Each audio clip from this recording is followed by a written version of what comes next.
Okay, hello everyone. Welcome to the Highland Park Architectural Conservation District Commission public hearing for February 26th, 2026. Our first matter of business is to elect a temporary chair for tonight, or an acting chair for tonight. So, commissioners, does someone want to volunteer or nominate someone to chair tonight? Does anybody want to do it? I can do it if no one else wants to. I see you teething, teething at the bit. Yeah. Well, I don't need to do it. I just want to move this along, I don't need to be the chair. No, Someone else wants it. you're doing a good job. I had just wanted to see some other people to take a crack at it. Yeah, same. But if nobody wants to step up, you're the most likely candidate. But I don't know. You can do it, Ernest. Nah, I have too much to say. Well, I'm happy to chair if you want a reprieve for a change, Andrew. Yeah, let's do it. I'm nominating you. All right. Okay. Ernest, do you want to second that? I second that. All right. All in favor? Aye. So you're gonna have to hit the gavel hard, though, right? Oh yeah. You gotta smack that gavel. Thank you, Angela. Mhm. All right. So here is, if you can read this into the record. Okay. The time is now 6:05, and I am calling to order the Highland Park Architectural Conservation District Commission February 26, 2026 public hearing. Commissioners present are Commissioner Andrew Shelburne, Commissioner Ernest Costin. I can't see everyone. And Selena Barrios-Milner just joined us. Okay, Commissioner Selena Barrios-Milner. Is that it? And myself, Angela Ward Hyatt. Okay, we'll recognize others if they join late. Today, the Commission will hold a public hearing to review applications in accordance with the Commonwealth of Massachusetts Executive Order suspending certain provisions of the open meeting law, including the March 28th, 2025 amendment extending the suspension of these provisions until June 30th, 2027. We are conducting this meeting online. To ensure public access to the deliberations of the Highland Park Architectural Conservation District Commission, the public may access this call through telephone and video conferencing. This hearing is being recorded. All further conversations between commissioners should be audible to the public in attendance until the hearing is adjourned. Are there any media or elected officials currently present? If so, please state your name, title, and affiliation, and raise your hand with the button. I'm not seeing any. Okay. Members of the public will have an opportunity to ask questions and provide public comment on applications and discussions. To do so, please raise your hand in the application via the Zoom meeting platform. If you are calling in and cannot use the platform, you can press *9 to raise your hand, and you can send your questions to staff via email at highlandacdc@boston.gov. And public comment will be limited to 2 minutes per person. All right. And I do want to, I believe that Dr. Angela Cook has joined us and Suleiman Ganjari has joined us too. So welcome. We have a good Great. full scope of commissioners. So thank you everyone for joining us. Excellent. So Angela, if you would read the agenda into the record. Sure. Tonight's agenda is ratification of the 11/20/2025 public hearing minutes. And then we're going to have design review of the application 26.0619 HP 55 to 57 Center Street, which is to erect a new two-family residence on vacant land. Then we will have an advisory review on application number 25.1051, which is HP at 44 Center Street, which is to erect a new single-family dwelling with an interior garage for 2 vehicles. And then we're going to have an update on the draft district bylaws, then staff updates, and then adjourn.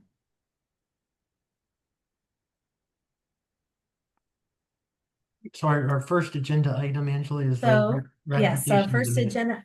Okay, ratification of the public hearing minutes from November 20th, 2025. I think, Joe, you had sent those along ahead of time. Was there any comment or edits to those minutes?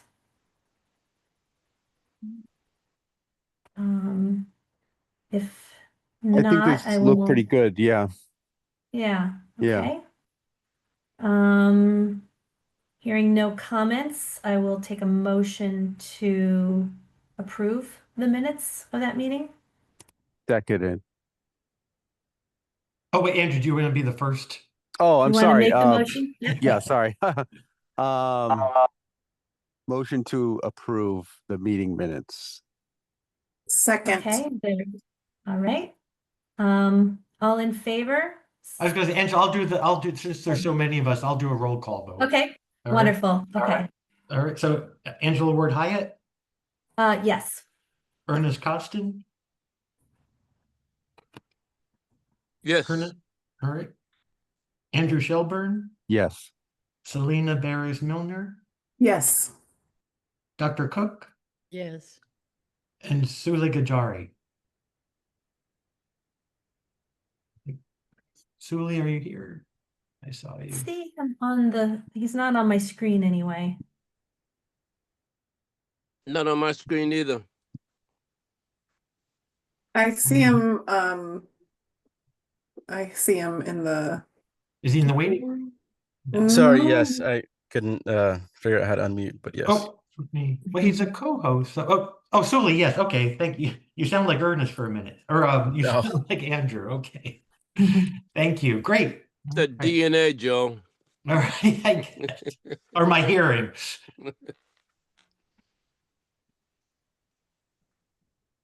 Okay, the first project we'll review tonight is to erect a new single-family dwelling with an interior garage for 2 vehicles at 55 through 57 Center Street.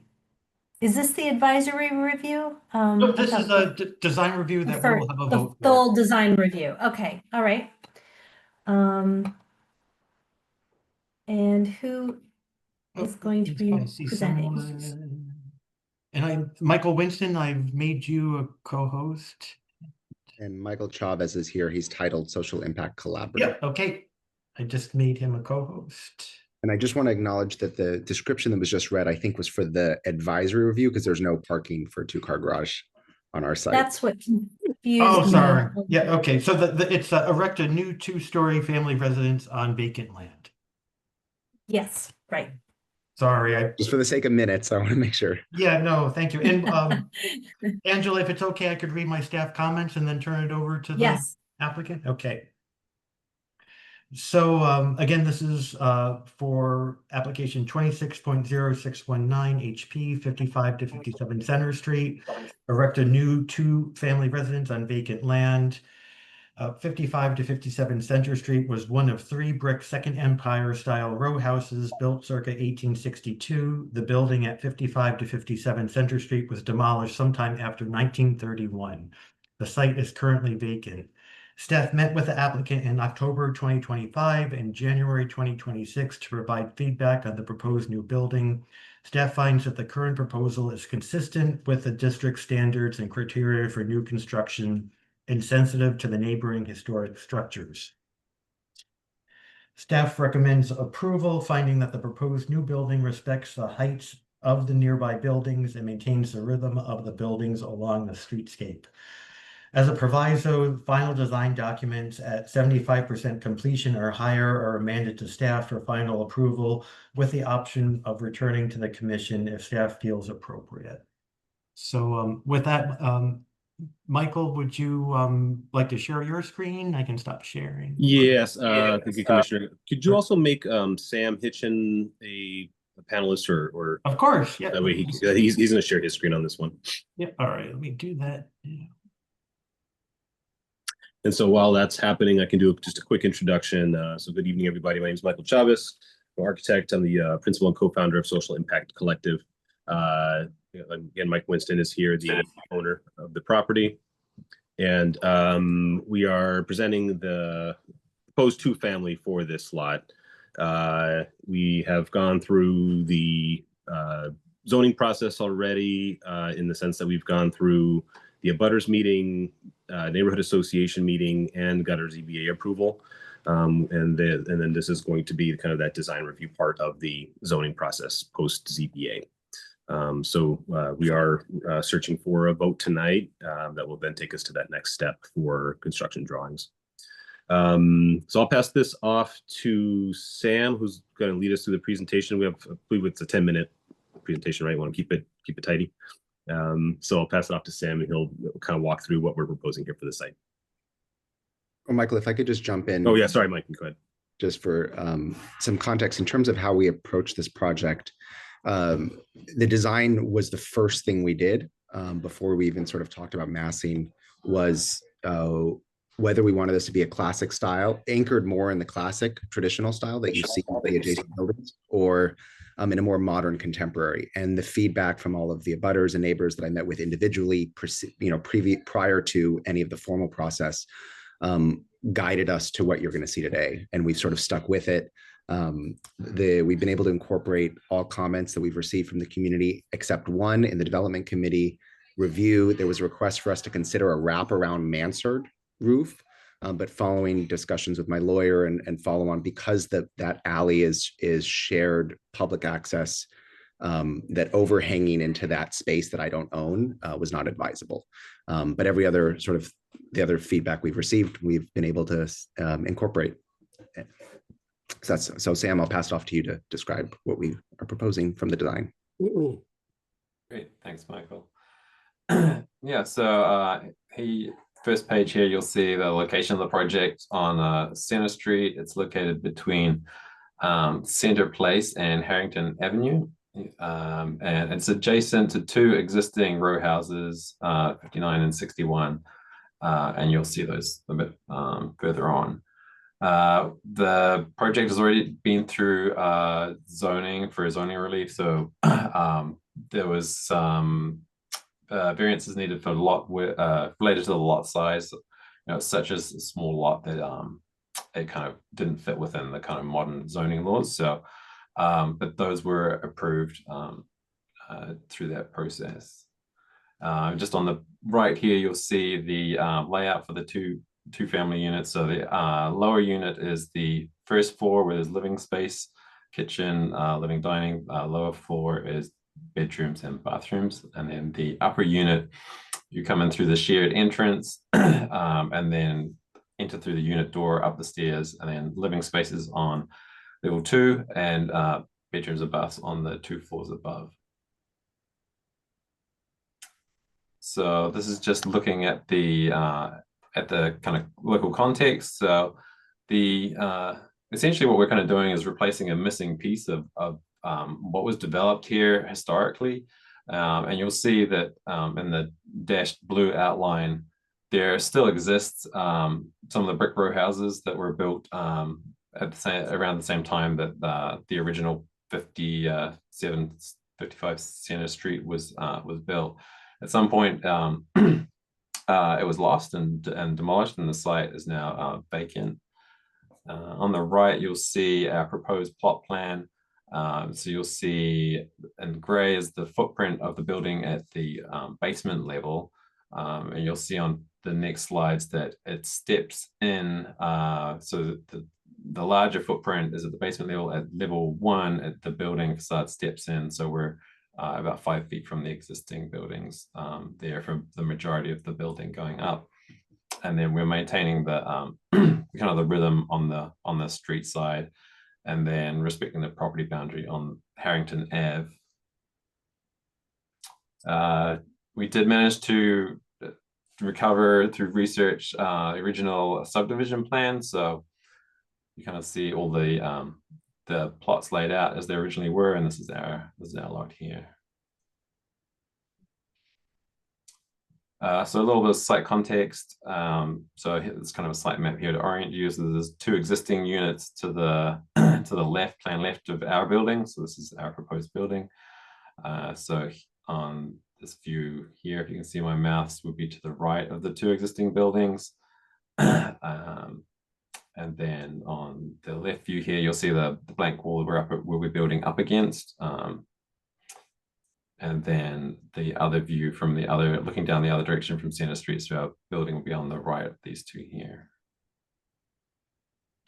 So this is just a rendering of how our building is going to fit into this. The location, as Michael Winston said, that we initially proposed, we provided a variety of designs for Michael Winston to share with the neighborhood, and some of them are more modern, contemporary, different looks, but this was kind of a strong feedback that this was the preferred direction, so this is what we proceeded with. The general concept is that on the Center Street facade, you have something that kind of quite closely resembles the existing kind of fabric. So as you're experiencing walking down that street, moving down that street, you kind of there's a feeling that it really does belong there amongst these other row houses. So the adjacent building has the bay window, so we're kind of flipping that. We have the bay window over here. They have their front entrance here, if you can see my mouse, on the right of the building, and ours is on the left. So we're really mirroring that. And then we're tying in the datums of the windows. We're going to propose to recreate the cornice here. So, just kind of survey of the adjacent building and try and replicate that as close as you can on that. And then use a similar dormer to the that's used on the other row houses in the area. And then as you turn the corner, we don't want this to be like a replica of an historic building. So as you turn the corner, you get a glimpse of more modern aspects of the building. So we have like smoother panelized materials, larger kind of planar surfaces, recessed windows with trimmed in, and then switching just to the sills at the windows. So we're trying to kind of use the features of both, but not replicate the past. So here we have some elevations. So on the right, front facade. So we have bay window. We have some level of detail, maybe not as much as like the historic may have been, but a simplified version. And then on the rear, you see where the transition is to the more modern materials, so larger windows, planar materials, and we have balconies, Juliet balconies, and you'll see the step for there's a terrace at level 1. If we go to the next view, you'll see. So here we're looking from Harrington Avenue. You'll see the basement footprint there, and then as we mentioned before, it steps back, and then this is the the facade going up. So you'll see again the switch to more modern materials the further you go around the building. So here are some of the materials that we've selected. So some standing seam, the slate for the mansard roof. Michael's intending to use recovered slate for the roof. We're looking to replicate granite as it appears on the other buildings. We have a thin brick veneer which is grouted, and looking to choose a brick that's similar to the adjacent. Otherwise, kind of a black, so off black, and then a dark gray for the panelized areas. So mechanical equipment. For the 2 units, we wanted to provide each unit with access to their own units. So basement, the lower unit, outdoor unit will be here. The upstairs unit will be up on the roof. The lower unit will provide some screening. There may be some visibility from adjacent units. The unit on the roof, we believe we wouldn't need to provide screening given the height of the building and how close it is to the street. You would have to be pretty far away to even catch a glimpse of that. But it could be screened if that is an issue. And then we just went through and called out a few kind of features that we're tying into. So as I mentioned, the windows, we're keeping that pattern, keeping the kind of 3x3 organization of the windows and aligning the window heads and sills. The bay window, we have 67 Center Street has this very decorative bay window, but as we mentioned, like we're not trying to recreate that. We're trying to do a modern building that ties into a historical context. So we have a more simplified version of the bay window. So some more things we talked about here, the slate. So, there's these dormers that pop out on the adjacent buildings. To kind of create a more modern livable space, we needed a bit more room. So we kind of reused that feature of the dormer, tied it together to create more living space inside. Decorative corbels, we're talked about recreating those. The entrance canopy, so there's a variety of canopies on the existing buildings, and we wanted to provide canopy for shelter and to tie for the residents as well as to tie into the adjacent. So again, a simplified version of the kind of very ornate canopies of the adjacent buildings, but we still wanted to use the materials to kind of express that quality. So we have a simplified metal architectural gutter around there to collect the water, but also as a feature, and then inset wood paneling underneath, and then at the entrance. So kind of a modern take on the wood paneling of the other buildings, but we wanted to provide a warm and welcoming presence as you enter the building. So that's kind of the approach we've taken there. The materials, so I think on the materials page we talked about that, but using granite, using brick, it's slate, kind of really tying this building into the existing fabric. And then we just went through and summarized the standards and criteria and kind of how we responded to them, but essentially at a high level for the landscape, the current site is basically just vacant. There's some rubble and there's kind of not elements to maintain there. There is a granite curb up on the street side that is right up against the sidewalks, and we're proposing to keep that. Other than that, there's not really anything on the site. And then regards tying this building into the local fabric and the overall architecture, I think that the emphasis was on tying to what's there, and we got that from feedback from the local community, and that has kind of driven the design. So I think this building in particular really connects really well with that existing fabric. We're lucky to have all those row houses there that we can really kind of slot right into that existing fabric. And that is it.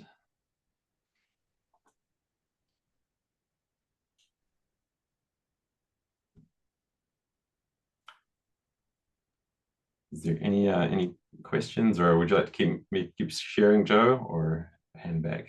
I think now, Angela, I think now would be the time for commissioners' questions and comments. Okay. Yes, commissioners, questions and comments.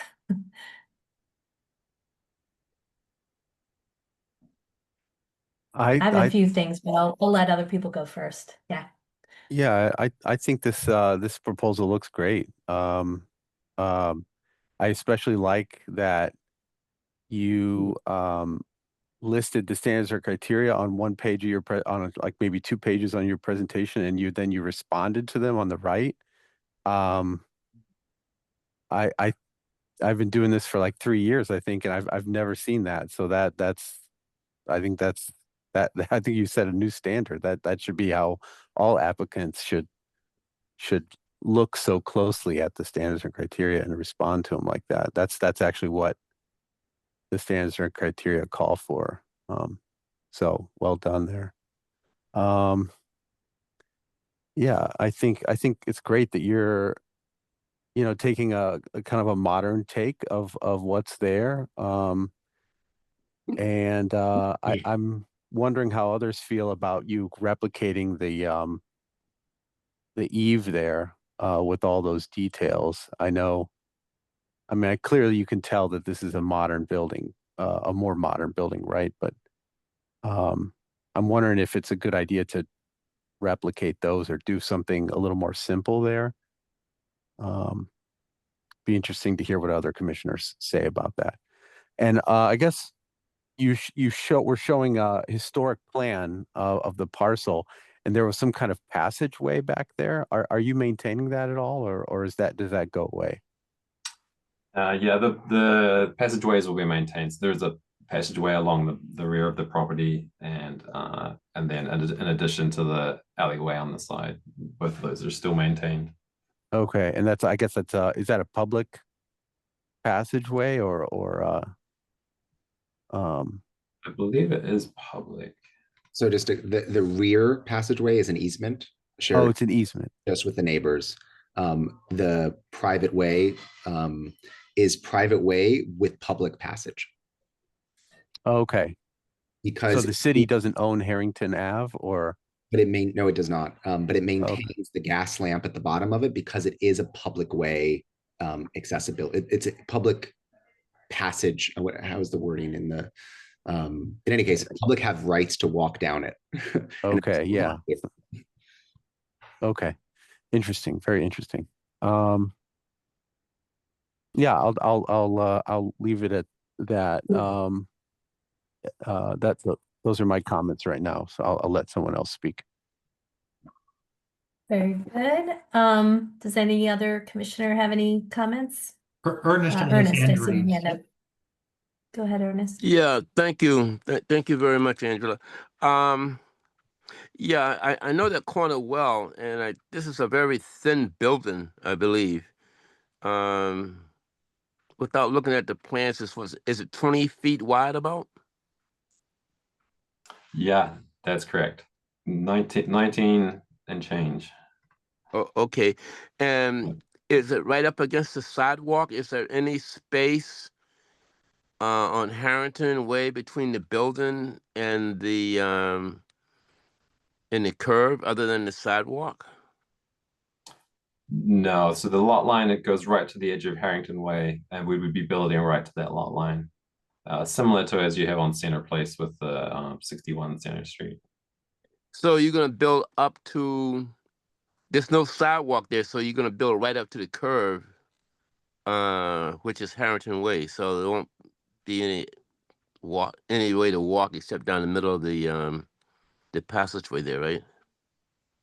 Yeah, that's correct. I think that this passageway only serves one, and Mike Winston, please correct me if I'm wrong, but serves one property at the end. Yeah, that's a house. Yeah, that's a house down at the bottom of the hill where the gas light is, I gather. All right. Yeah, so yeah, good present. Go ahead. We're maintaining that current edge, which is where there's currently a bit of a wall that sort of supports the land. So we're maintaining current conditions, the point I was going to make. Yeah, I thought that was the whole back, the side of the hill, basically. Is that what that is? There's a bit of parts of it are ledge, parts of it are hill. Got it. So Mike, are you and your family going to live there? No, these are units that we're planning to sell. Okay, so these would be for sale or not for rent, but for sale. And I'm sorry, I missed the size of the bedrooms. Or how many rooms? Well, I don't think that's in our purview. That's not. I'm sorry. I was just curious as to the size because it was such a small building, and I forgot, how far back does it go? So at the basement level, it goes to this line here, which is we're about 8 feet from the rear property line. Once you get above the basement level, we're going to be 18 feet from the rear of the property line. So it's about 5 feet past the adjacent buildings. So you're talking 23 feet basically from front to back? Of the total building, the total building will be about 39 feet long. The majority from 1 to 4 will be 39 feet Gotcha. long, and then plus the bay window in addition to that, so 3.5 feet for the bay window. So we're All looking right. at 42 feet. I'm sorry, my eyes are not what they used to be. So the size of the lot. What's the total size of the lot you putting this building in? Like 4,023 square feet? No, let's see, Is proposed. that 4,000 feet there? No, I'm looking at the project area. 1,258 is the lot size. 1,258. Wow. Okay. Hmm. All right. And none of the side of the building is hanging over the sidewalk because there's no sidewalk. Yeah, Is that correct. right? Got it. All right. And I assume a car or a truck could go down without hitting the building, right? Correct. And they'll have an easier time because right now the ledge and land is kind of flowing onto that area. Okay.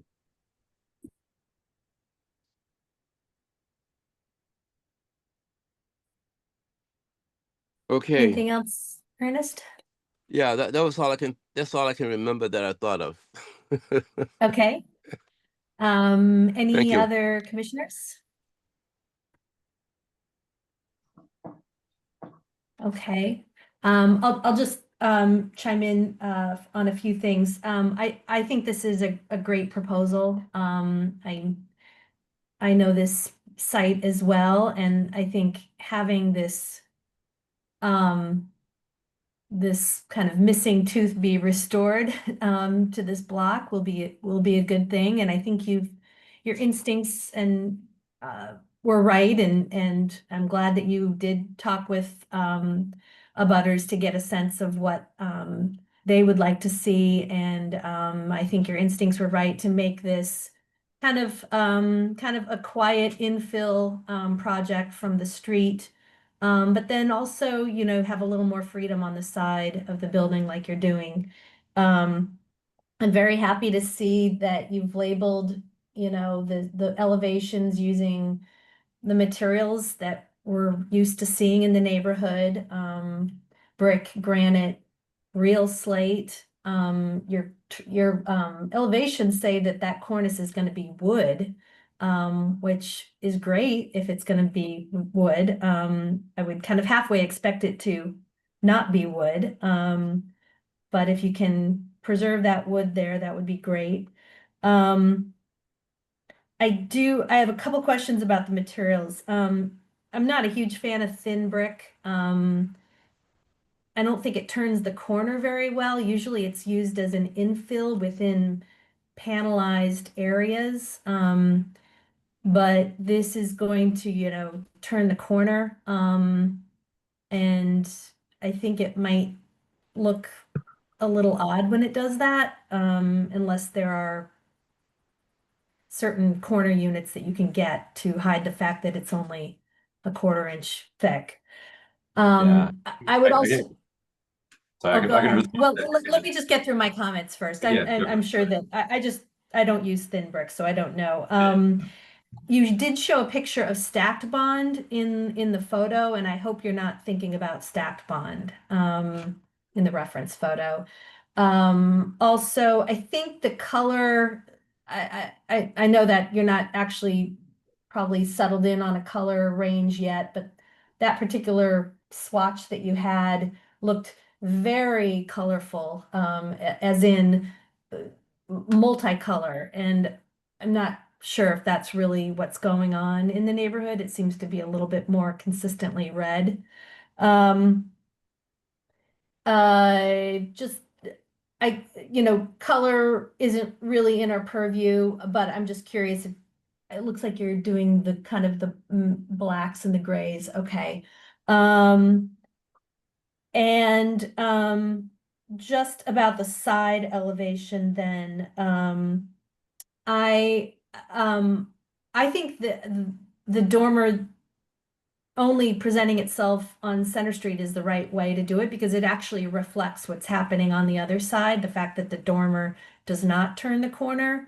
So I think that's completely appropriate. I don't know what the interior of the units look like, so I can't comment on the window arrangement, but it looks a little frazzled. And I'm just, part of me wants to like line things up a little bit more. It looks like, and I'm not sure if this is the intention, it looks like something that where openings were put in over time, kind of haphazardly. And being a new building, you do have the opportunity to kind of plan things out a little bit better. So I might encourage you to just take another look at those openings that on the third floor, the one that's closest to the street, not being aligned with the one above it, like, anyway, but the rest of it, including changing the material at the back, I think is actually a really, really smart move. And I think this is going to be a great addition to the neighborhood. Suleiman. Unmute yourself when you can. There you go. Okay, great. Yeah, I just want to second the others' comments. I think this is a great proposal. My only couple comments would be also on the side. Yeah, I felt like I know it's probably something with the interior plan, which is why the windows are where they are, but yeah, it looks a little bit kind of not quite organized, but if it could align better would be great. But yeah, I understand if there's something with the plan that prevents that. And then my other comment would be on the side, kind of like where it transitions at the bottom, like the brick on the top to the lower brick in the basement. There's that thin piece of brick there. Just wonder if you could look at cleaning that up to where it doesn't seem so like an applied brick, because normally, yeah, just might look cleaner if it's a different material or just like a more distinct separation. Just looks maybe a little odd to me the way it transitions there. That'll be it. But yeah, otherwise great. Okay, thank you. Any other commissioners have a comment? Okay. Just a couple of questions. So around the window, with the call out or the cloud down there, that's all brick material there? Yeah, that would also be Yes. the material. Okay, so we wouldn't really see this line, I guess, that separates the kind of grade level with the changing of the it kind of looks like a I don't know, there's a line above where all the utility boxes are. Yeah, like that. Yeah, that line there. We wouldn't really see that, right? Yeah, would I just be- think that's a vestige of their model. Okay. Yeah, that line would go away. Okay. And you have some gutters. It looks like you have a gutter for the mansard roof, and then you have do you have a gutter for the bay window? Yeah, so the idea is to kind of integrate the gutter into the bay window, and similar to the canopy, so it kind of keeps that simplified detail at the top, the middle, and the bottom, or at least they relate to each other. Yeah. And then you'd have a downspout connected to all three of those. Yeah, you would. Yeah, probably one downspout for the bay window. Okay. Interesting.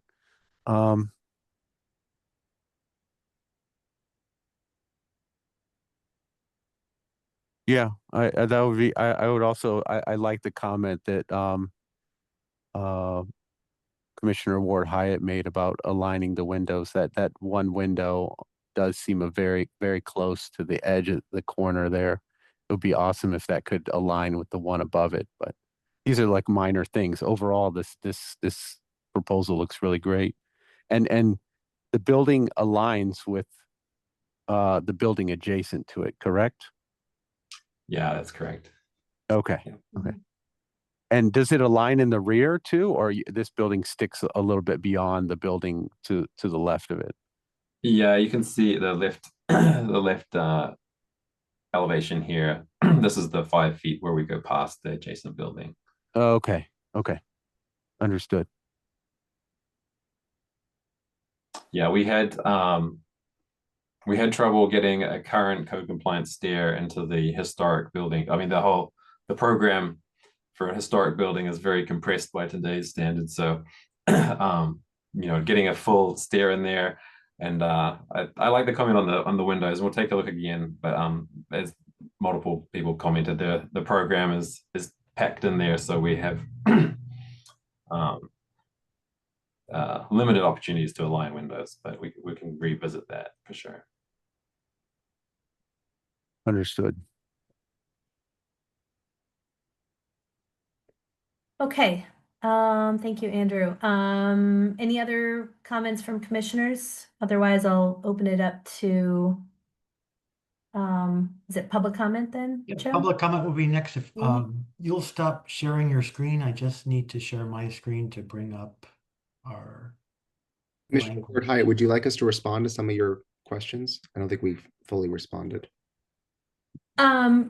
Sure. I think I know the answer to the thin brick. They do make a corner unit, right? Yeah, that's right. I hope. Okay. And then the only other thing I wanted to bring up is that the cornices, so to being all wood and being congruent with the adjacent units. I just want to comment that Mhm. in the images that you've seen of 59 and 61 Center, some of the windows are white and the dormer was white and the bay Mhm. white, but it's all black now. So we didn't get updated Mhm. Yeah. painted, so that's why we went black. And the idea of Okay. matching the cornices was just sort of like it's one row, one gutter that's going to be connected. But I welcome input if you think we should take a more modern approach and actually change that, change those for the proposed. We're open and flexible on that front. I don't have any problem with you kind of riffing on what's there, basically replicating what's there. I mean, I think it's going to be clearly new anyway.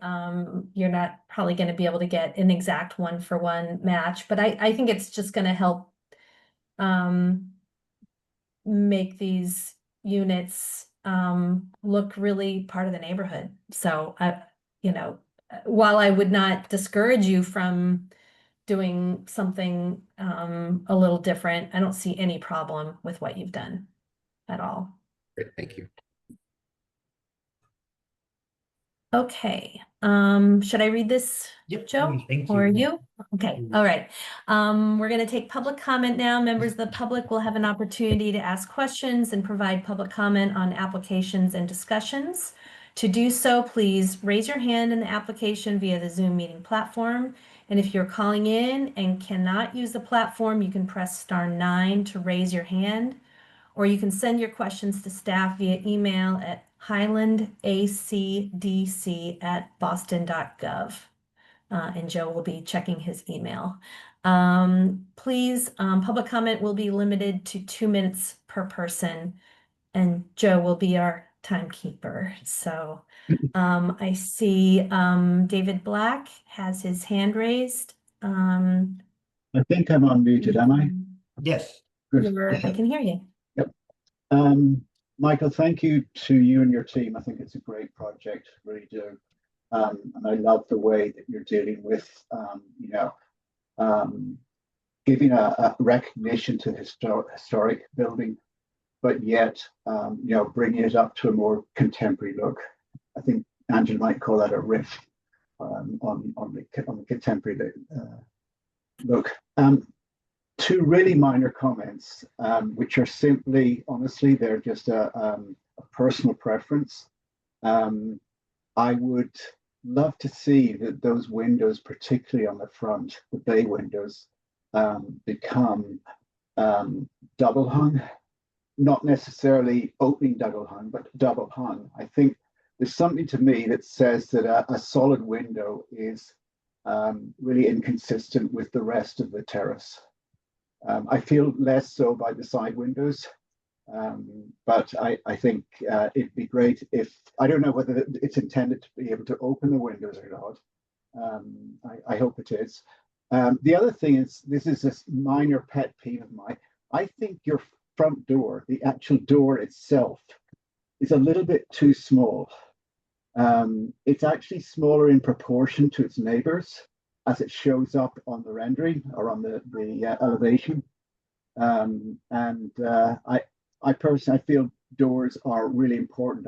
I sadly see a lot of buildings around the city where the doors shrink to sort of mouse hole size. And I think it'd be great if you can put as wide a possible door inside the porchway as possible. It's also great for moving furniture, incidentally. So thank you again.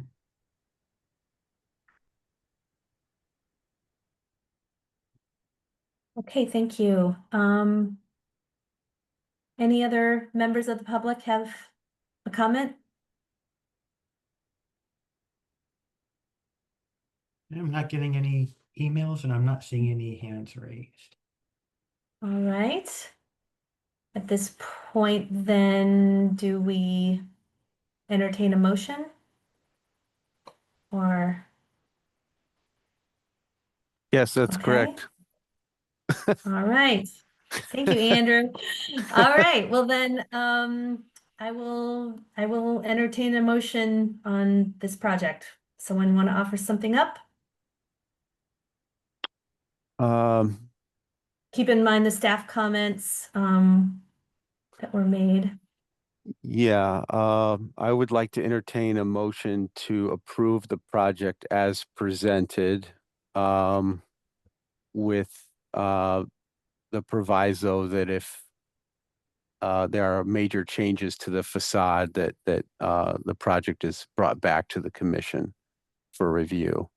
And the second proviso would be that staff is involved in reviewing the project. I think Joe, you said something above 70% construction documents or something along those lines in your notes.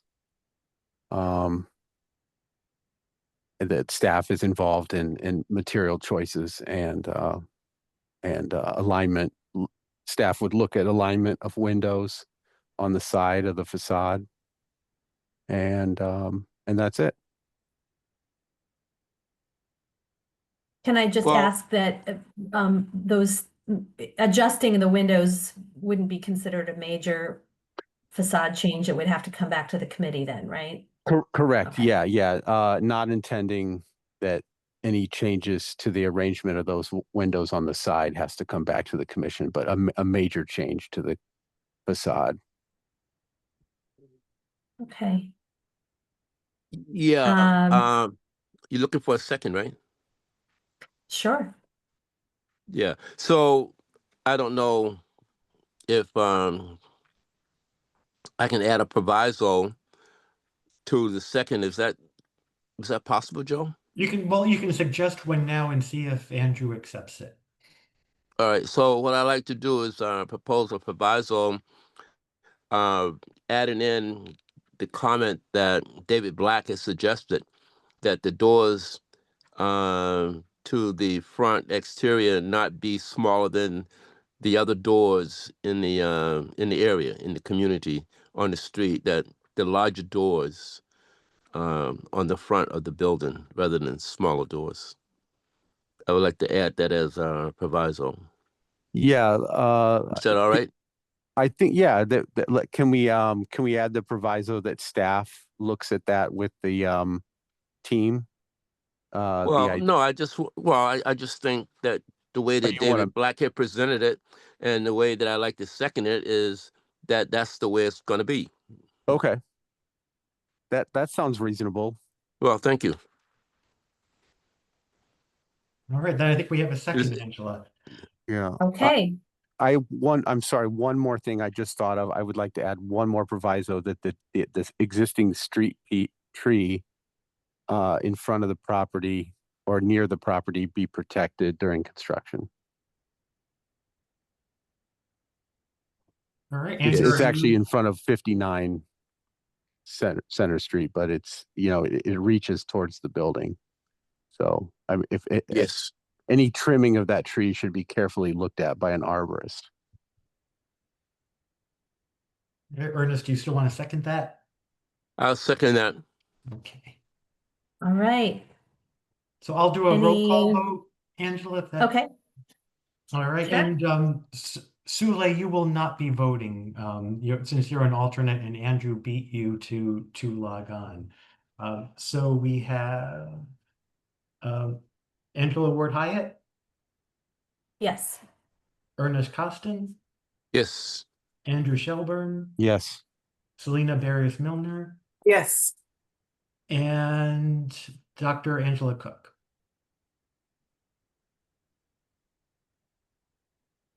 Angela, turn your sound on. Yes. Yes, okay, great.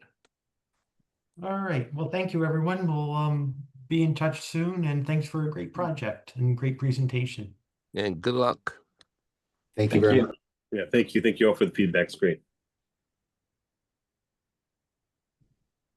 Okay, now we're going to move on to the 44 Center Street, which is to erect a new single-family dwelling with an interior garage for 2 vehicles. All right, Ooh. and this is an advisory review, so this there will be no Right. formal vote taking place. This is for feedback from the commissioners, and I just want to make sure. Let's see, Ed and Lisa, I see you are here. Who else from your team? Me again. Oh, right. Oh, okay. I'm the reason you're here tonight, I Michael think. Chavez. Yes. All right. All right. So Oh. I'm going to read my staff. Angela, is it okay if I read my staff comments in and then turn it over? Yes, please Oh, do. and Dominic, is Dominic part of your team? Michael is Dominic? No. No, I think okay. it's just Ed and Lisa. All right. Yeah, you guys' speaker's not on, by the way. We're here. There you go. There you go. Okay. As usual, we have a barking dog in the background, so I'll mute when he barks. No problem. All right. So again, this is for the advisory review. It's application 25.1051 HP 44 Center Street, erect a new single-family dwelling with an interior garage for 2 vehicles. The owners of the single-family home at 48 Center Street, which is a Greek Revival building built circa 1875, are proposing to consolidate the undeveloped lots they own adjacent to 48 Center Street and build a single-family home. The applicant received a zoning variance on November 18th, 2025 for this project. And I know there's been, I've had some questions about restrictions on this parcel of land. The 5 lots were never transferred to the Parks Department or Conservation Commission for permanent protection and incorporated into the Parks Department's Urban Wild program. They were sold by the city in 1991 with a deed restriction, which has expired. The current John Elliott Square Urban Wild was sold by the city to the Page Academy in 2019. Staff has met with the applicant in 2024 and 2025 to discuss the project. The proposed height and setback of the proposed building seem appropriate. Staff suggested that the simpler gable design is preferred over the gambrel roof design for the building, which is more typical of 19th century barns and outbuildings from this period. Prior to construction, the project requires an archaeological intensive location survey, which is called a phase 1, due to its proximity to known archaeological resources, including 2 ancient native sites and 18 historical archaeological sites within a 25-mile radius property. If this project does move to our full design review, archaeological,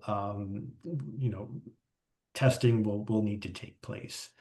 So I will stop sharing, and Michael, I will turn it over to you. Okay. want to share my screen. Oh, can you allow the other social impact collective? I think it's signed under to. Oh, sure. I have my other computer on for screen sharing purposes.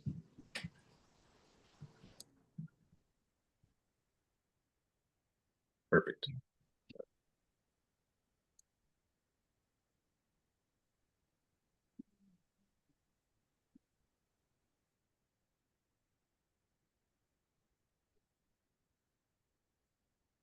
Okay, you can see my screen here. Okay, let's go to full screen mode. Okay, so like was mentioned before, again, Michael Chavez, architect, Social Impact Collective. I'm working with Ed and Lisa across the street from 57 Center Street on their proposed single-family home on the lots that are adjacent to their existing home, which is that yellow one you see there in the photo at 48 Center Street. So they currently own this, and they're essentially looking to build their retirement home. They move into this house, and that's where they want to live. We've gone through a number of various community meetings, abutters meetings, neighborhood association meetings, and the majority of the feedback we've received is that the style of the building being proposed, that kind of gambrel style, and I'll just have some photos here in a minute, is not preferable. That a different style would be looked at, and so we've kind of gone back to look at that. So the advisory kind of meeting we wanted to have tonight was looking at that. So just a couple more context images here of the lots that we're looking at.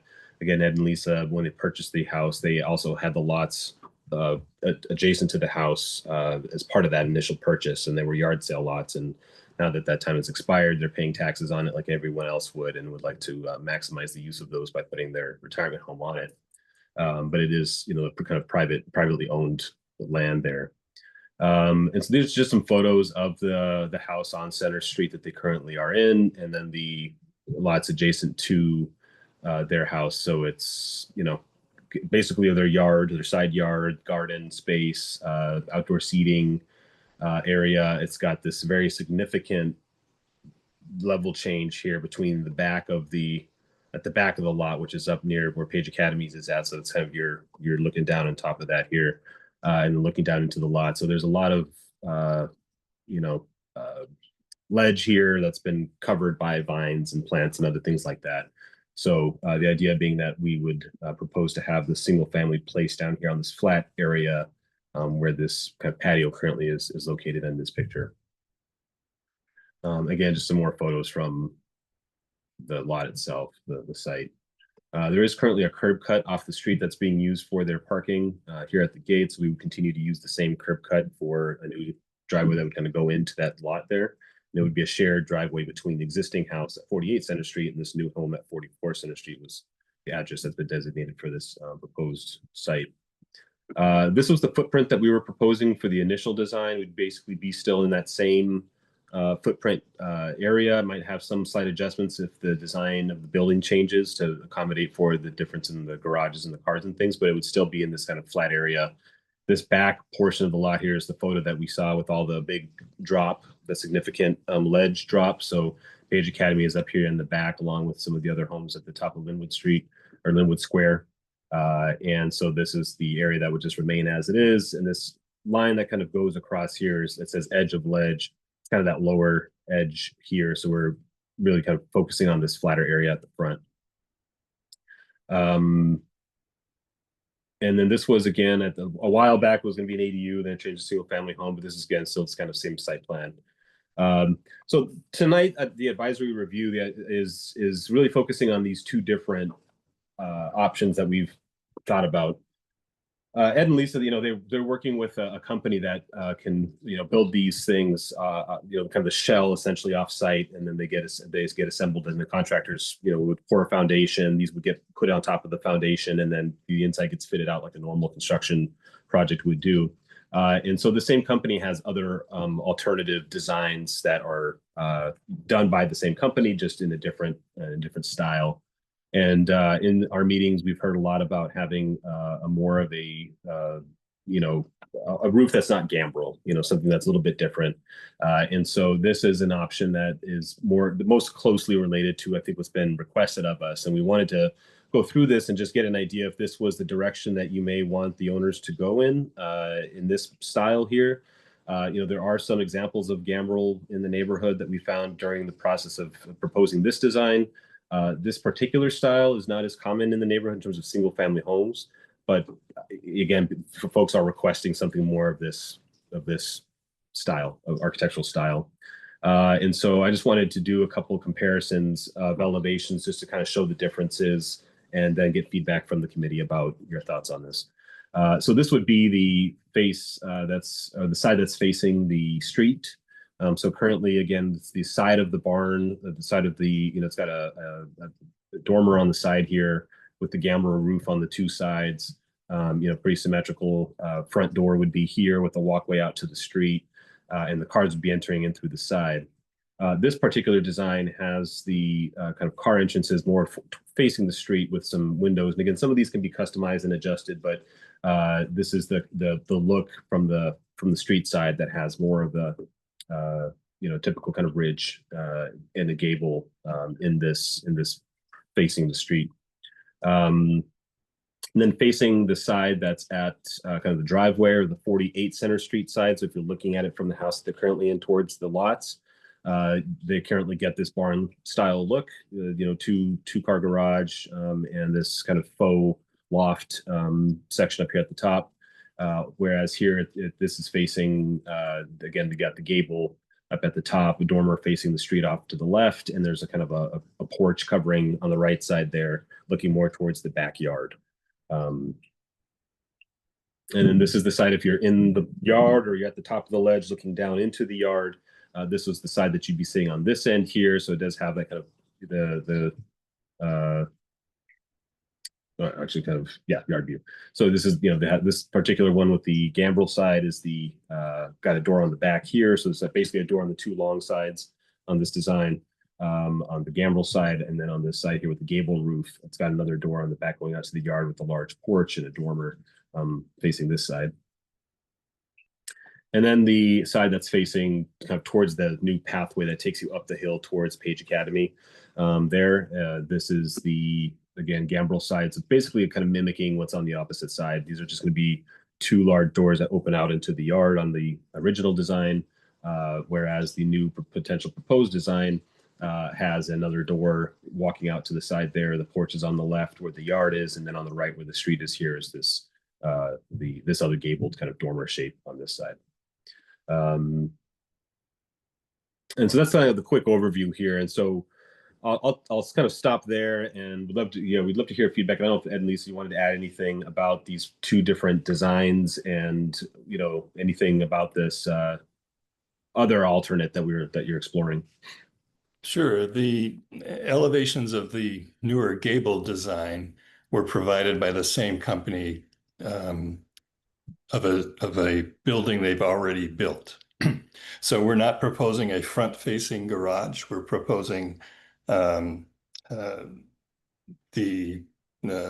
side towards 48 Center Street as where the garage is. For the Newport style. Yeah, for that other style. So it would be similar to this side. Yeah, so that there would be two garage doors on that side. We just didn't want to redesign and pay for a full redesign until we got your feedback. What else? The porch on the non-street side, purely optional. That was on the design that they had built earlier, but the shed dormer on that side would be accurate. Anything else? No.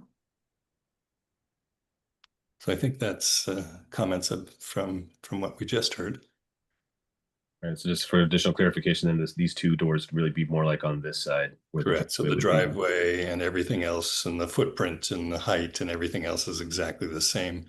Our original thought of a barn was to make it an accessory building to the 1835 Greek Revival that we have.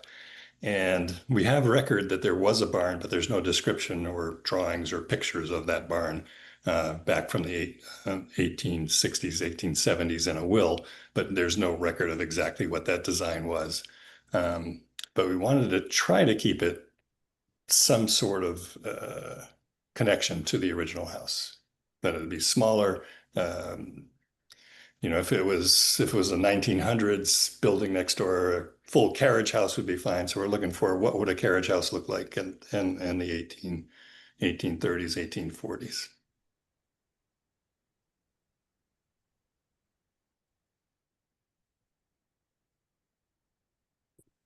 Okay, thank you.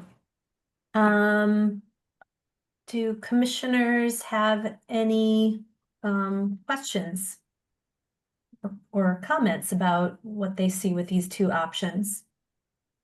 Michael, can you go back to the photo of how it is now, where it shows where the cars are parked, and can you just show us their This one here. yes. So how much of this would be the facade of the house? Would kind of, should we just imagine like this whole fence is gone? Right. So the house would be kind of off in this section here. This fence would be replaced with more of like kind of a wrought iron or faux wrought iron fence that's kind of visible from the street with a proper walkway from the sidewalk to the front door. And then this driveway would be coming into the building off to the left here. So this would all get kind of updated and things like that on the front. I have a question. It's not related to the design. It was my understanding as a longtime resident here that this land was used for open space, supposed to be used for open space, and there was no way that it could be built on unless there was a change in the ordinance. And I'm just wondering, when did this change happen and how did it happen? I can probably provide initial thoughts, and then I don't know if Annalisa want to add to that with the work that they've been doing with the zoning lawyer. So our understanding is that this was a yard sale lot back in 1990, I believe it was, meaning that the city owned, this was a city-owned lot, and they had a period of time where they were kind of getting rid of properties that were not developable because of their size. And so these were, I think there's 5 individuals, very skinny lots here that they essentially sold to the person who was living here at that time in 48 Center Street for a number of dollars, and with the stipulation that they were not allowed to develop it or for anything other than potentially an addition to the existing house or for parking for 30 years. And then after that 30-year time period elapsed, they could do with what they wanted to with it. It became, and so that time elapsed in like 2020, I think it was. And so Ed and Lisa, when they purchased it with that as part of their deed. And since that time, they've been paying just regular taxes on it as a normal piece of land. And that's how that happened. So that's the story that I know and understand. And is this recorded in public record? Yes. And I can add it at a staff level. The Mayor's Office of Housing, they oversee the yard sale restrictions, and they are prepared to actually have a release of the restriction provided to the property owner because they have expired.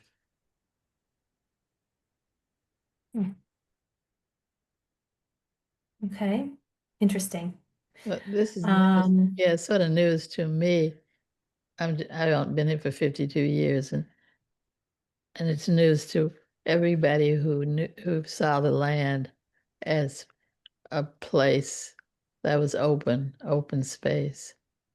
So, I mean, Joe, you have the information that proves it. So, I accept your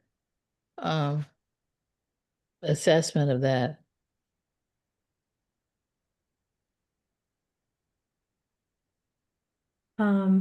Okay. Are there any other commissioner comments, preferences, thoughts about the 2 roof forms?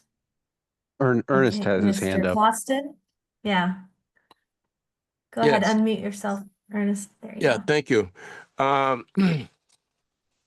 So I have a couple of questions. One, In terms of the building, the design, I like the one that sort of matches the house, which brings me to the question, how close will this building be to the existing house? Yeah, let me see if I can get a site plan. So it's going to be, over in this direction, it's going to be about, I guess I'd have to look at here. It's about 43 and a half feet. Yeah, 43 and a half feet. 43 and a half feet from this corner to this side here. And it is kind of a, it's not a flat piece of land. There's also a lot of ledge and stuff there, but it's 43 feet if a bird was to fly from one side to the other. And how wide is the building that is being proposed? It's a 28-foot wide by 40-foot long building. That's the original design. I think again these can be customized and adjusted in the factory, so they can be made a little bit wider or skinnier, things like that as they work through the design. All right. So the building is going to be primarily a garage. It's a single family home. You should consider it a single family home. It's going to have 2-car garage on the first level with a living area. And then the second floor will just be a large bedroom up there. A large single bedroom up in the second floor. Yeah. So I guess my thinking was that the building would be closer to the original home or the original building. And it seems like the newer building would sit in front of the curb cuts. Yeah, so the existing curb cut is down here on this drawing. So this is the current curb cut here. And this building would be kind of centered between the property line and the current curb cut here, kind of in this zone, kind of centered between. There's currently 1, 2, 3, 4, 5 lots. If you were to look at these 4 lots, they're kind of that's all ledge up. I'm sorry for interrupting, but that's all ledge up there, right? This is all ledge, correct, up here, yeah. Yeah. Yeah, so this is kind of the flatter area down here in this corner, so that's where we're proposing to place that. Yeah. Maybe go to the next plan shows that a little bit clearer, I think. The next plan in the presentation. So, I'm sorry, yeah. Yeah, so is it flat next to the house? Not right next to it, no. There's kind of these steps and ledge that kind of come down along the corner here as well. Okay, so how many trees are we losing? Again, if we get a different layout, we can kind of revisit that. I think in the initial design, Ed and Lisa, we had maybe 2. The 2 that are next to the driveway. These 2 down here. Yeah, those are going to die because of the driveway. There's a little bit of elevation change that happens lower on the street, and it goes up a little bit. And we suspect they would die if we left them. The first one right next to the driveway would definitely die. The second one is 50-50, and we'd rather replace that. And we'll replace every tree. It's very important to us to keep it green, to keep it open. And in fact, I think it'll look more open with a iron fence rather than a stockade fence that's presently there. So we're not losing any of your bamboo? There's some bamboo that, yes, that we're not losing any of that, or we are? Well, the bamboo is more of a shrub, I guess, but next to the driveway would hit some of that bamboo. Yes, half of that bamboo. I guess I'm thinking more in terms of the bamboo by the steps. The steps to the other house, no, that would stay.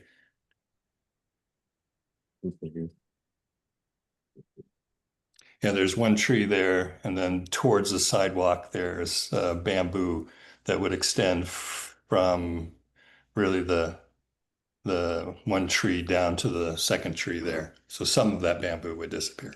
All right. So when I'm walking down Center Street from Nubian, used to be called Dudley, towards your house, which I really like. I remember Ian and Krug when they lived there and did a lot of work, working on it. There probably still some antique furniture downstairs. We bought some furniture from them that was theoretically built the same year as the house, but we can't verify that. But, nice. Yeah, sorry, that's nothing to do with our conversation, but I know. Lisa's family helped found First Church of Roxbury. And when we moved there, we didn't know it. And Lisa's mother told her, and we went to the First Church, and she said, "Oh my God, you're related to such a William and Mary Chase. Yeah, and we stored our church records there while there was burning some fires in the area. Basement of Yeah. 48 Center We were Street. like sold. So Wow. we're connected to this property, and For 400 years. Yeah. So yeah, I remember when they put the stairs on the side. Those stairs wasn't always there. correct. Yes. Yeah. Yeah. So that came out really good. Look like they've been there forever, actually. Yeah. So my question was, the way that you're planning on doing that now, you're gonna drive in your regular drive spot, and then you're gonna take a left into the building? Yeah, exactly where that gray spot is. Oh, okay. And we didn't want to mess with the ledge that kind of comes no down more in here.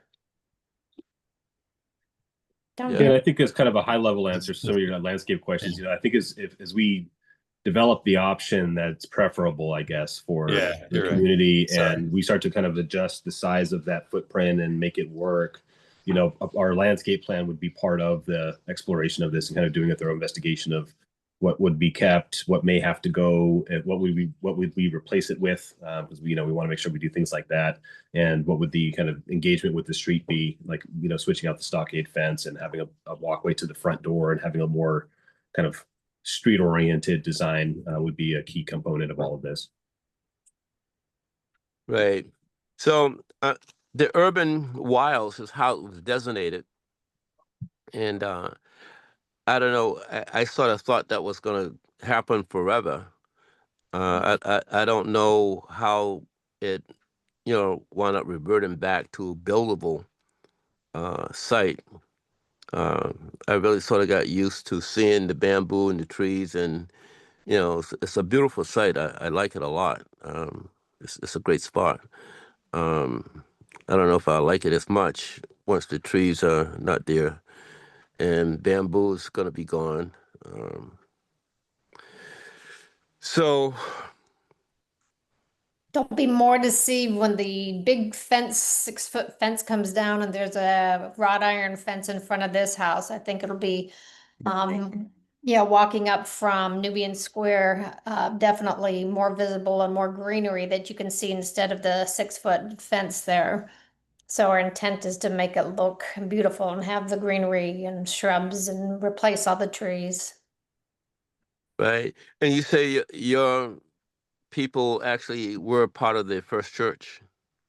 Yeah. William and Mary Chase were the founding members of the church. And when we were looking at the house, my mother had sent me years ago our genealogy records, and I pulled them up and realized what we had. And we went to the church, and he confirmed that. And he actually said, it was Reverend Green, I believe at the time, that there's a silhouette of my ancestors in the basement.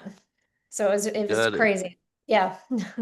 Not related to this conversation. I apologize to everybody. I know. I'm sorry. I'm sorry. Let's keep things moving. The history of the history goes back quite a way. I think most of the people from their church, their families, are all living in Western Wayland. They all sort of moved out in that area as a group, Carlisle. So anyway, I'm excited on one level and very, very disappointed and upset on another level. So I just wanted to add that when Crook and Ian were living in the house, they tried to build on it, and they were categorically told no one could ever build on it. So I'm just confused. How it became buildable. Yeah, I think with an expiring of the zoning, that we've been through zoning, and I think that's all settled, but yeah. And again, the deed restriction was only valid for 30 years, and it was never extended. If I can step into, I'm an attorney with Drago and Toscano. I'm filling in for Jeff Drago on this. This was approved by the zoning board on 11/18/2025. So this project has been approved at a zoning level. Yeah, I can hear that, but I'm just wondering why it wasn't available at the time when the other owners were there. And they wanted to build on it as well. And they were not allowed to do so. And it was certainly, well, they've been gone for about 20. 20 years, maybe. More than 20. We've owned it for 23, 24 years. Really? Wow. Yeah. Yeah, the deed restriction was, it was in place at that time. So that's why they couldn't build on it. But now the deed restriction has expired, so there's no longer that restriction on the property. And the Yeah. community was made aware of that? No. There was public meeting, a zoning meeting, I think was November. We had a public meeting on zoning for this. Okay, Andrew, you have your hand up. Yeah. Hi. I think why everyone's so curious about this is because this, at one point, this was part of the what was it called? The John Elliott Square Urban Wild. Yes. Up until maybe 1990. And then it was that John Elliott Square Urban Wild was subdivided, or the city sold off a part of that, and they sold it to the abutters of 48 Center Street. And so that's pretty rare. We have never, I don't think we've ever seen that in the neighborhood, where an urban wild was kind of subdivided and sold like that. It's pretty serious to understand the history of it, because the standards and criteria are pretty firm on urban wilds. On page 81, it says current and future community gardens, urban wilds, and urban farms shall remain unbuilt. So if this was an urban wild, it would, the standards and criteria are really firm on this. But it seems like it's no longer an urban wild, because it was allowed to pass into private hands in 1991, and then had deed restrictions that are expired. So apparently that's no longer relevant, that it's an urban wild. But it was, in fact, at one time an urban wild. For as far as the design goes, I do prefer the gable design. I think that's nicer. It's not that we don't see gambrel roofs in the neighborhood. We do see gambrel roofs in the neighborhood, but I do agree with staff that I think the gable roof kind of harmonizes more with the existing 1835 structure. I think it seems appropriate to me. I would like to ask if there's a possible, do we know what those trees are that are probably going to die as a result of this driveway? Do we know what species they are? Again, Lisa, we're going to answer that. Yeah, the one closest to the driveway is an oak, and the one next to it is a maple. Okay, so they're native trees. Is that correct? Okay. Correct. And there's nothing, is there anything wrong with them? Are they healthy, or? The truth is that one in the driveway is very healthy. I love it. The one next to it and the several next to it are kind of Partially dying, and they're not as much dying as we're formed, and they're kind of hanging over in the wrong direction. They're not attractive trees, but so what are those? Are those maples? Are they Maples, volunteer maples? They're probably Norway maples then. Yeah. And they're just kind of they're almost like they grew up in weeds. You can the first two look great, and then the other ones are kind of like and they've been hacked up over the years. A Norway maple is invasive. Yeah, it would be good and we'd replace everything with relatively, I mean, not super adult trees, but relatively adult trees, because it's very important to us as well. Okay. Yeah, it'd be good to know exactly the species. I don't know if you have an arborist friend or somebody who can go and identify what the species are.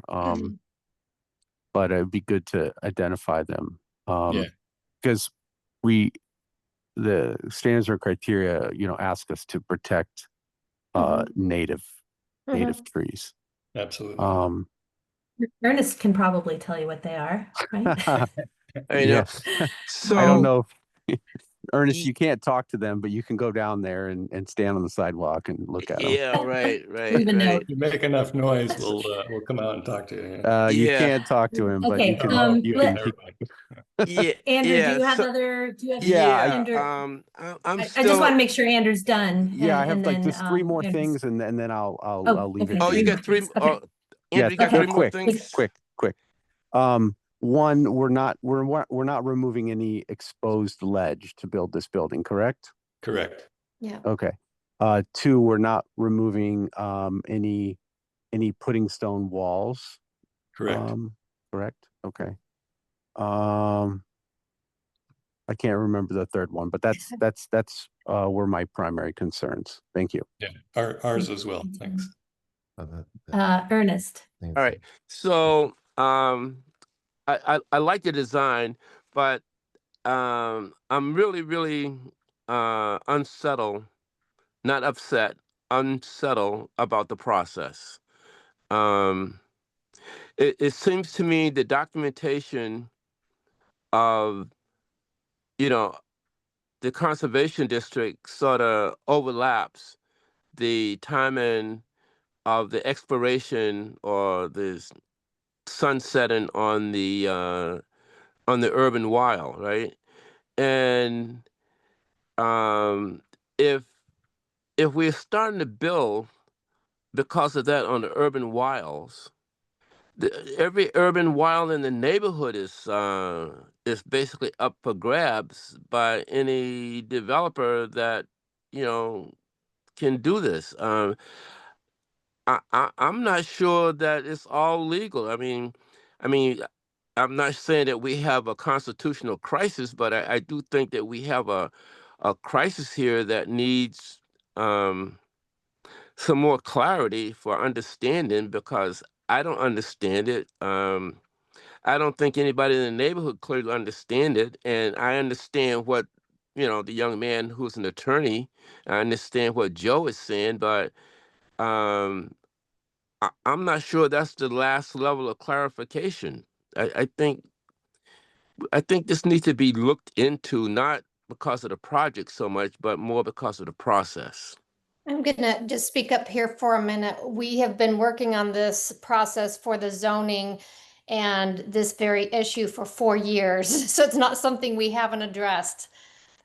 We finalized, we had our zoning meeting in November, and that was literally about 3.5 years to get that point going through zoning. And I don't know if maybe our attorney can speak up on this process as well, but we've had multiple public meetings about this. And we have looked at it through many attorneys looking at this as well. Yes, to follow up on that, I wasn't with the firm when this was going on for the abutters meetings and the public meetings, but this is all legal. It's public notices, the ZBA meetings, public notice is sent out. So we engage in the community process. And like Lisa was saying, this is a very long process. It's not rushed, it's not hidden, it's made available to the public. I just feel that the community's being bamboozled, and that is happened with redlining and a lot of things that have prevented people who have grown up in the community to have property after their forefathers have been here for years, and some of them grew up here themselves. I can't say that everybody came to the hearings, because a lot of people don't go to hearings, but I just don't feel that the process was clearly defined for the neighbors, the people in the community. I'll just add one note about because I think the key thing that people are hearing is the open space component to that, which it was designated that when that yard sale lot happened. I think if you look at that there was a time in the 90s when they were kind of just doing these yard sale lots across the entire city, and all of them were designated with that particular designation, so they weren't developable for that 30-year period. And so I think if you look at it from the kind of viewpoint of the city selling lots as yard sale lots to whoever was adjacent to those, whether it was in Roxbury or Dorchester, Mattapan, anywhere, if you lived there and you wanted to buy the lot next to you, you could at the time when they had some of those undevelopable lots. And that's just how they designated it. So I think I guess what I'm trying to make is if anything that's currently open space owned by the city or a land trust or anything else is not going to ever be developed, it will remain an open space. I think this is just more of a designation to a private homeowner who had those lots more so than an actual, since the time that it was designated that. Now, prior to that, I think I had to make it clear that it was part of the, it was an open space system. And maybe at the time, no one wanted to take care of it. I'm not sure what happened there, why they sold it, but that's what they designated that as, but it was still privately owned. So it wasn't even technically a public park or anything like that people could use per se. It was just designated that way. So I just wanted to kind of add that note to that. Thank you. Yeah. So I hear what you're saying. And I understand exactly what you're saying. And what I want you to hear, what I'm saying is that there are other sites in the neighborhood at the same time, like what you were saying, the city was disposing of a lot of chunks of land that houses had been on, burned down, torn down, whatever. And people who owned large houses were able to buy even larger pieces of property, from the city, because there was a street there was only a street, bordering between their house and this large chunk of property. So it's larger than that one on Center Street. But it wasn't designated as an urban wild. And as of now, what I'm understanding, what you're saying, is that if they want to build a development on that, they can, right? And then we have other places that have been gardens that is not as large. And it was also from the same process of acquiring those properties, those parcels from the city. And what I hear you saying is that now that, it's that time has expired, and so potentially gardens, can now become developable. I'm not from what I sure. Yeah, understand. I'm not an expert on the different Neither am lots I. there, but right, yeah. I'm just hearing what's if going it's a on. yard sale lot, technically that could be true. Yeah, I'm not sure. Yeah, every yard sale, every yard sale of city-owned property seems like it's up for grabs at this point. And I guess for me, just for clarity on this particular lot here, right? Yeah. I think I understand entirely the concerns there, and I think that because the owners have gone through that 4 years of various meetings I and know. things like that, It's a right? long time. Yeah, that is a long time. I guess they have their zoning approvals and everything in that case, and I think what they're trying to do here is say they don't want to just kind of blow through the process and just say, we're going to put here what we want to put here. I think they're trying to be as, engaging with folks and receive the feedback that they can receive to say, okay, here's where we're at, here's what we're allowed to do. Is there some thoughts on a design that's pleasant to walk by and people can be, happy to see as they drive or walk down the street. So I think the key thing there is this is what they had proposed initially that got approved by the ZBA, which is the red barn you see there.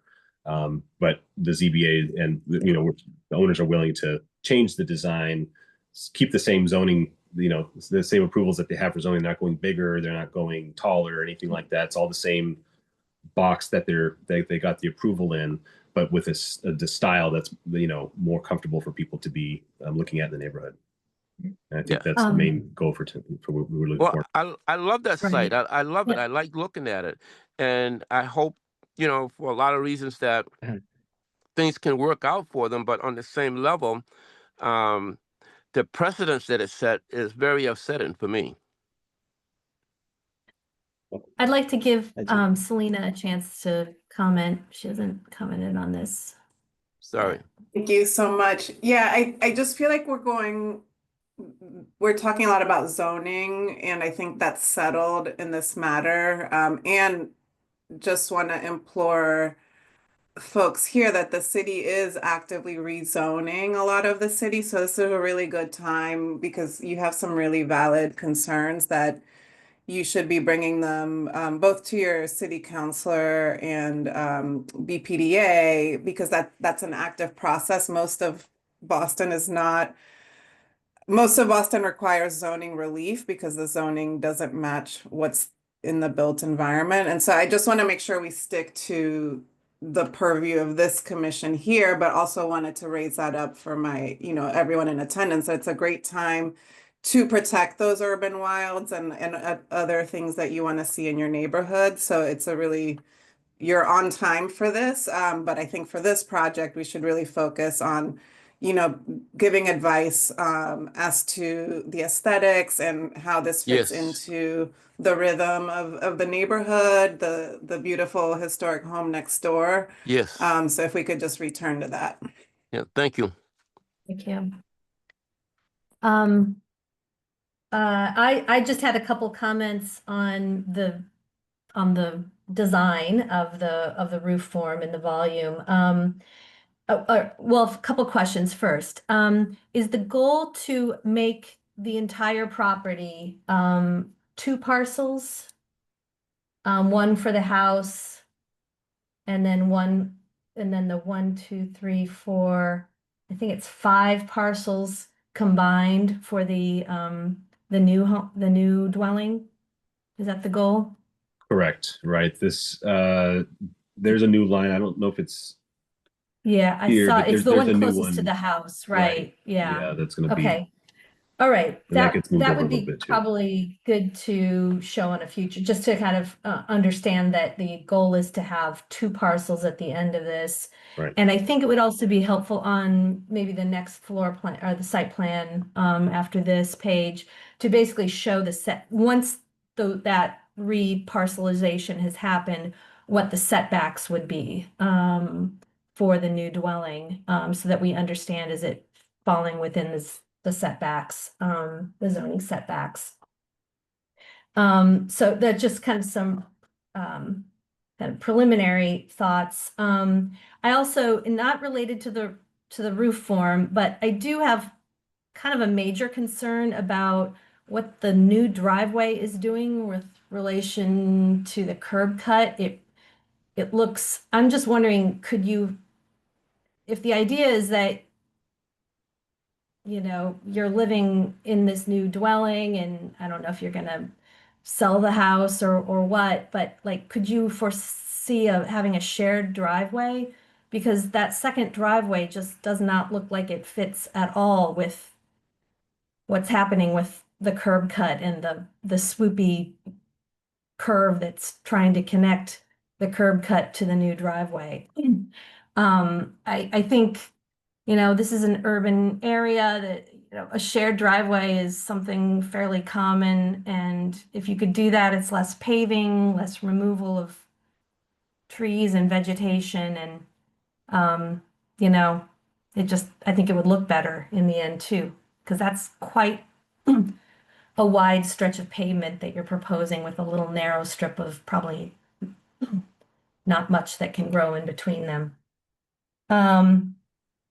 And then my last comment is about the roof form. And I get where you started with the gambrel roof. I obviously, gambrel roofs are more prevalent in the neighborhood. Not that that means that's what you have to do, but I think you've kind of set yourself up for an unfair comparison. If you go back to one of those images that shows the two, it looks to me very clear that if you would kind of look at the volume of one versus the other, you're getting more volume, at least on the second floor with the gambrel roof, which is why it looks bigger and bulkier. So I think that's why maybe you've had some negative reactions to it. I think the gable roof is fine. It's a sweet little thing. Neither one of them relate to the house, but then again, you're not going to build a Georgian garage. So I don't really have a sharp, opinion either way, except that I do think the angles, the vertical, that first, I think it's a 12 and 48 pitch of that kind of the vertical edge, the most vertical of the roof slopes of the gambrel is probably too vertical and making it look too bulky. And if that were made a little bit more angled, gradual angle, I think you would find something perhaps a little more pleasing looking because it wouldn't look so bulky. But it really does look to me like you get a lot more living space out of the gambrel roof because of that long shed dormer on the side, which again is making it look bulkier in general. So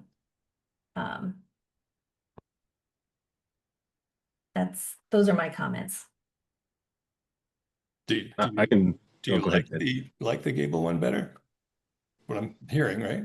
The gambrel. I think the gable end is looking better in this direct comparison without any adjustments to the gambrel. Yes, I think the gable probably looks better because it looks a little more modest. It looks a little more residential, which I'm not sure if is it's probably a little less barn-like, but I think you could definitely make that a nice little home. So And you were saying the gables on both the reverse gable and the main gable should be a little shallower in your opinion? no, I was talking about the gambrel roof, and which is why, and if you go maybe to the elevation of the gambrel, the side of the gambrel, it's probably why it looks so chunky. Yeah, any of those, that angle, if that was instead nearly vertical but a little bit more tipped in, it might look better.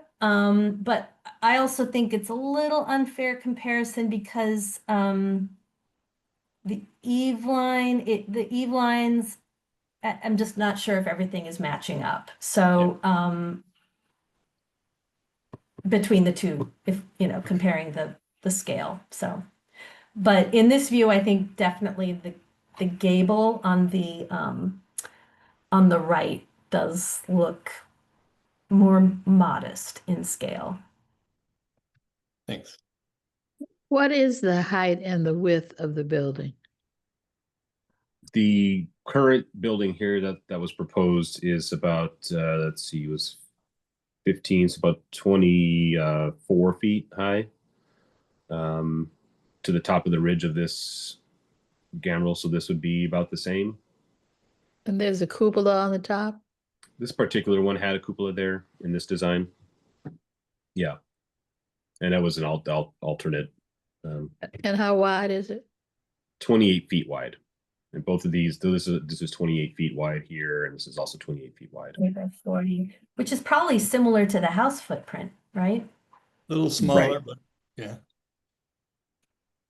Yeah, I like the cupola this for is what it's worth. 36. This is 40 feet long. This is 36 feet long. Yeah, I like the cupola too, but it Yeah. just doesn't seem to fit with the gabled one as much. I don't know why. Oh, I think it would. Yeah. It would sit right at the cross axis of those gables. I think it would be kind of perfect. Nice. And a quick response, Angela, to your questions about the driveway. This is a bit diagrammatic. You're correct. This would be a shared driveway. There'd be a deed kind of agreement between the two properties that would allow that share to happen. What we were trying to show here is that we're trying to add an off-street parking space for 48 Center Street because currently this is all parking for just 48 Center. And so although this driveway will have 2 spots off street for this will be just a single driveway coming in, and we're kind of figuring out with the ledge that you see here, kind of coming down this side, how we would essentially try to squeeze in a parking spot somewhere in here for 48 Center Street. And that property line doesn't actually go right here. It kind of cuts down and kind of goes through the middle of the driveway. So there is some finagling that's happening with the actual property line, and then the ability to put an off-street parking space within the property boundary of 48 Center Street. But it would be a single shared driveway to come in, and then you kind of branch off for a spot on the right and then be able to pull into your house on the left. Okay. Yeah. Okay. So the final site I design get that. would have occurred or then. All right. That's something I think we'll definitely want to look at because it looks expansive right now. So Yeah. It's kind of lines on paper, but yeah, you're correct. Okay, any other comments from commissioners? Otherwise, we'll let the public add in their 2 cents. Okay. If you'll stop sharing your screen so I can. Yes, sir. Bring up my.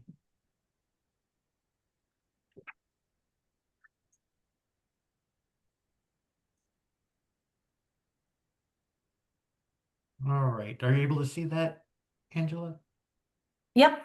Members of the public will have an opportunity to ask questions and provide comment on applications and discussions. To do so, please raise your hand in the application via the Zoom meeting platform.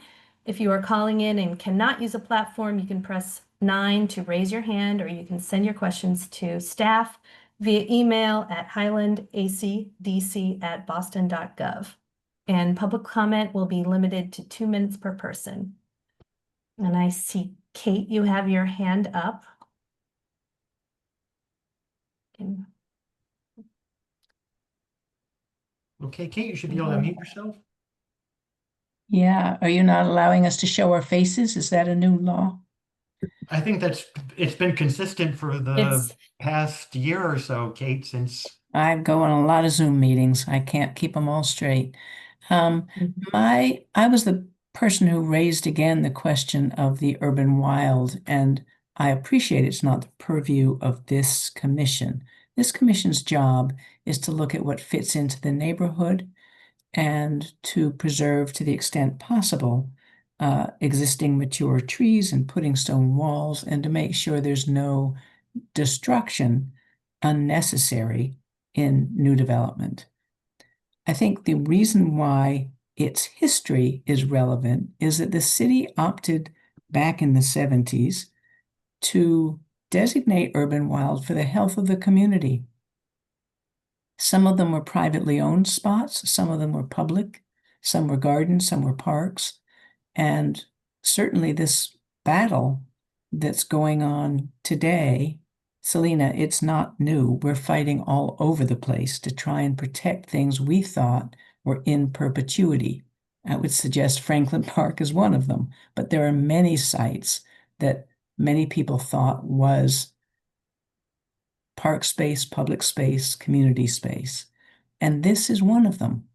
And so it puts a burden on the owners to say, how do we keep in the spirit of that? It's not just, although I know our standards are quite explicit in terms of the native trees, but it's not just certain types of trees we're looking to protect. It's canopy. It's trees that breathe. It's for the public health. So to that extent, I would ask the owners once again, I realize you got lawyers and you did things legally the right way. And these days, both the city and lawyers are working together to advantage private owners who want development. But I would ask you to respect, and the way I would suggest to respect both the history and the wishes of the community. And I want to remind folks here that in terms of public process, this was voted down by the Highland Park Neighborhood Coalition. So less of the flag waving about how much you're sensitive to what the neighborhood wants. This was voted down.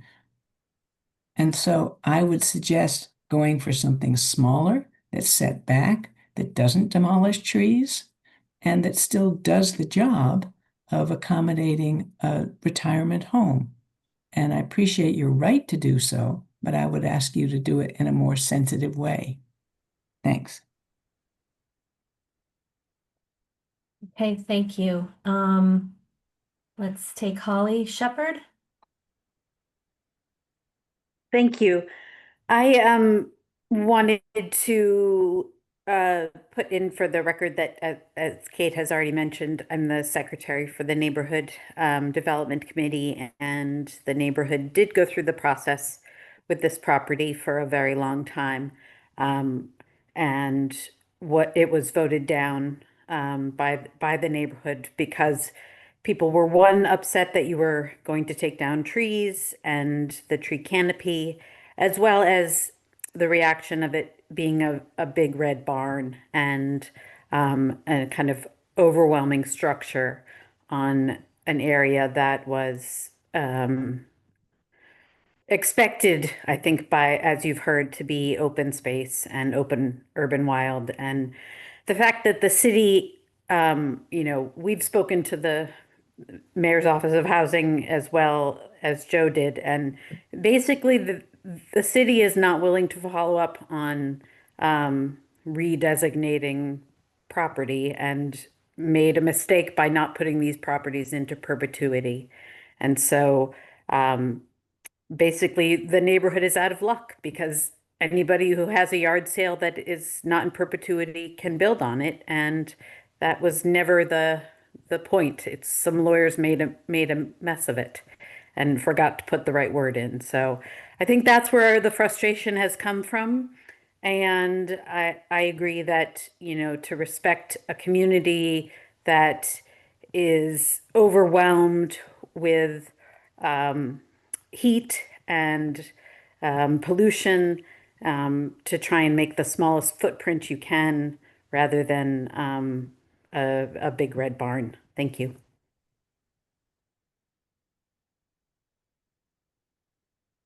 Okay. You? I'm not seeing any other hands raised.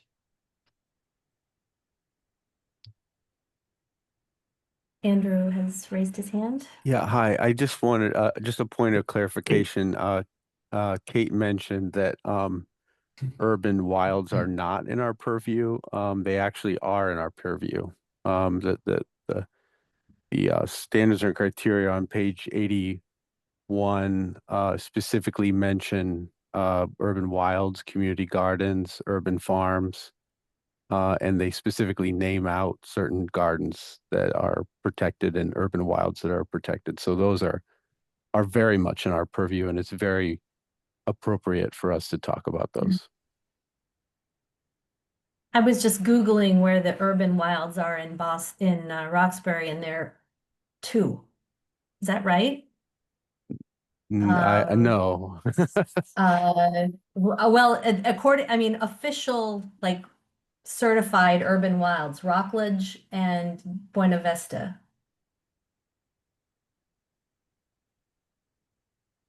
There's a whole boston.gov website that has them all mapped out across the city, across the different neighborhoods. Now, I think maybe the definition getting us, are we hung up on the definition? Like, we might consider something an urban wild because it's been I think kind of left. The it study was an report urban wild. the study It was, report refers to several urban wilds. yeah. Whether they're recognized by the city or not, or what are the boundaries of these urban wilds? Right. Okay. All right. David Black.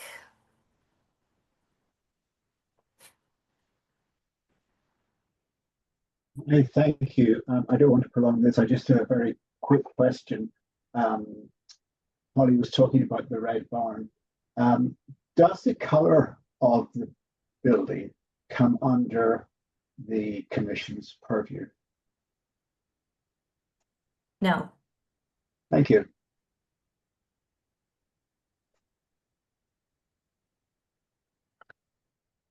Are there any other members of the public that have a comment? Not seeing any. Joe, what would you recommend we do from here? So this was advisory. So I think, we got the feedback, hopefully this was Yeah. helpful to the property owner and to their design team. I think sounded to me like the commission is overall leaning towards the gable rather than the gambrel, and that was staff's direction. I would say looking at a redesign of the driveway, is there a way to make it a smaller footprint? Is there a way that this project can be done that preserves those trees along the street? I think that would be helpful to hear. Mm-hmm. All right, Okay. Michael and Lisa and Ed, any questions for us? Or, otherwise we'll just, I think wait to hear until you're, I'm happy to meet with you again on a staff level and then, when you're ready to come back to the commission for design review. Great. Thanks very much. We appreciate it, Joe, and the rest of the members of the commission. Yeah, very helpful. Thank you so much. Thank you. Thank you for the presentation. Yeah, one other thing. If for some reason the trees by the driveway, which sound like they're in bad shape, maybe you could just transplant something someplace else in lieu of the two that may be lost. Yeah, I didn't, the lot used to have more trees that have died and fallen. So I'm in favor of planting more trees at anyone's who's expert in this field. So we are 100% keeping that canopy. Yeah. Yeah, 100%. Well, the bamboo it never falls on the house. I know it doesn't, and it's not native. So yeah, so I get it. Yeah, and oak trees last forever. So there you go. Yeah, gotcha. Thank you. All right, good luck. Thank you.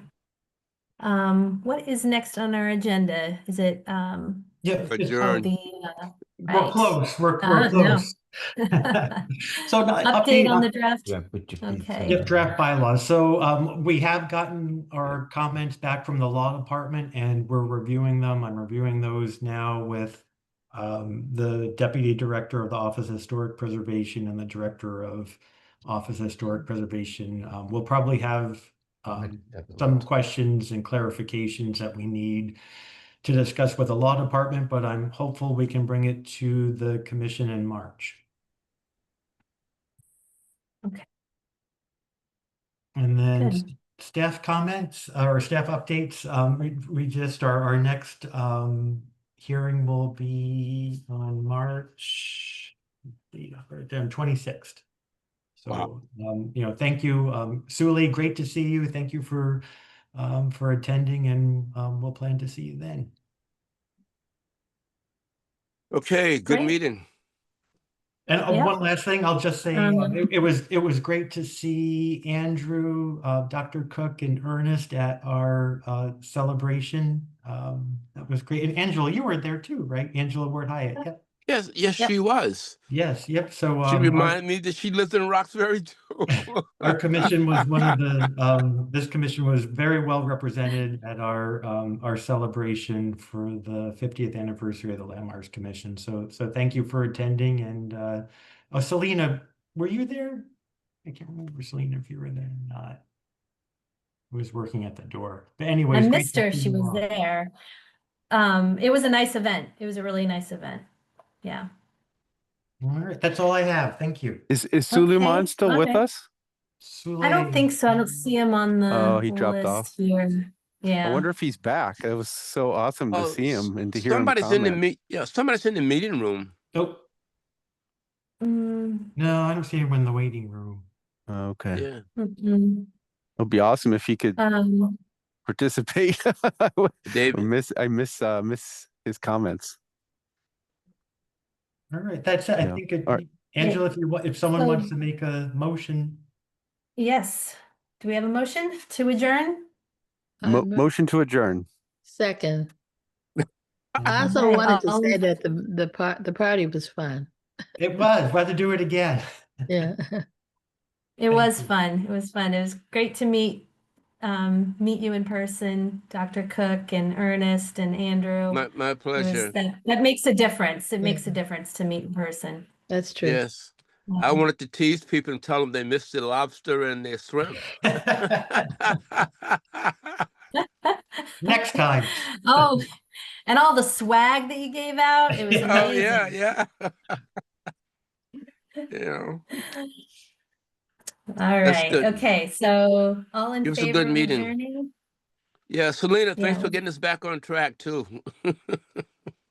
Yeah, and I'm sorry I missed the celebration.